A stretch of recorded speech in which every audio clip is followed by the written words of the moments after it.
Hey guys!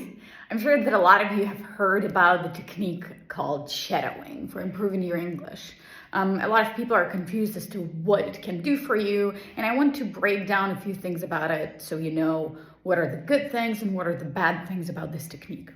Fundamentally, what this is about is you are listening to something, you're watching something, and as you hear certain words in English, you repeat them. So you're trying to speak at the same time as the person who's speaking. Now,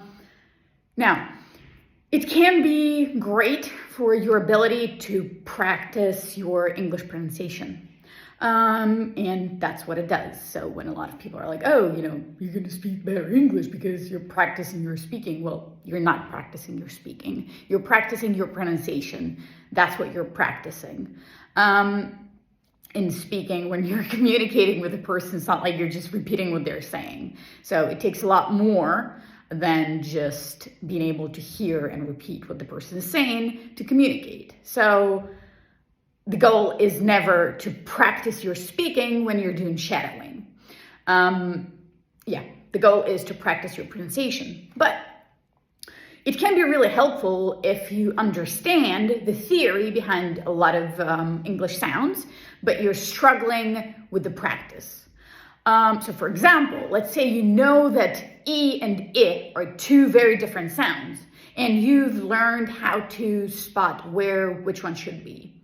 And so it can be really, really helpful to practice and pay attention to this. So for example, you watch one video and you do this shadowing and you try to pay attention to words with I and E.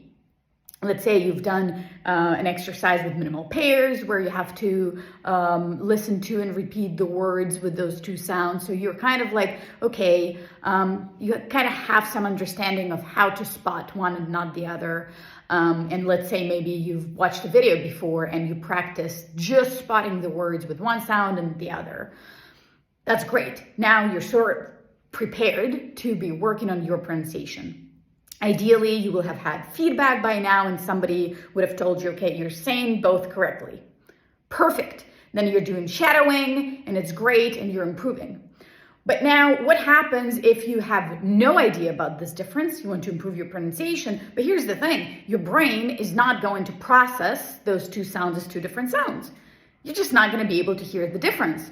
So what will end up happening? You will just be saying those sounds incorrectly as probably one, which is what you likely have in your own language. So that's obviously a problem, and that makes shadowing a waste of time. You're listening to something and they say, for example, our team, and you're like, our team. Or they're like, we got this kit, and you're like, we got this kit. Because you don't hear the difference. Because here's the thing, your brain processes those sounds based on the sounds that you already know, just like your vision. Imagine you're walking down a dark street and you see an outline of something in the dark. Your brain is not going to tell you what is in there. It's going to tell you the closest thing that it looks like. So you're like, oh, that kind of looks like a dog. So your brain is going to tell you that's probably a dog. What you know about what you see is not exactly what you see. It's your brain telling you what it looks like. And the same thing happens with sounds, which is why you can have people who live, for example, in the United States for decades and they still have their accent. That could be part of the reason, not the only one, but part of it. My point is, this can be a very helpful technique, but it's not enough to just play the video and hope for the best. Might it improve your pronunciation a little bit, your listening skills? Yes, it might. But overall, you could get a lot more out of it if you first figure out all those little things. Now, how can you do it? I genuinely don't know how you can do it on your own. You need feedback. Because a lot of these things we just don't even notice. Like when I go to the gym and I'm doing an exercise incorrectly and my trainer points it out and I'm like, oh, I never realized I was doing this incorrectly. I never realized I was doing this. I thought I was doing it right. And it's the same way with pronunciation. You might not even know that you're making a mistake. You might not even know that you don't know. So you might want somebody's professional feedback. Yeah, so that's what I wanted you to know about shadowing. The main point is that it's not meant to improve your speaking. It's meant to improve your listening, of course, and pronunciation. But the better way to do it is when you already have some feedback, some background, some understanding of what it is that you need. What is something you need to practice before you do shadowing? You need to learn to at least recognize the different problematic for you sounds. Like, for example, I have a Chinese student, and she didn't used to hear the difference between L and N.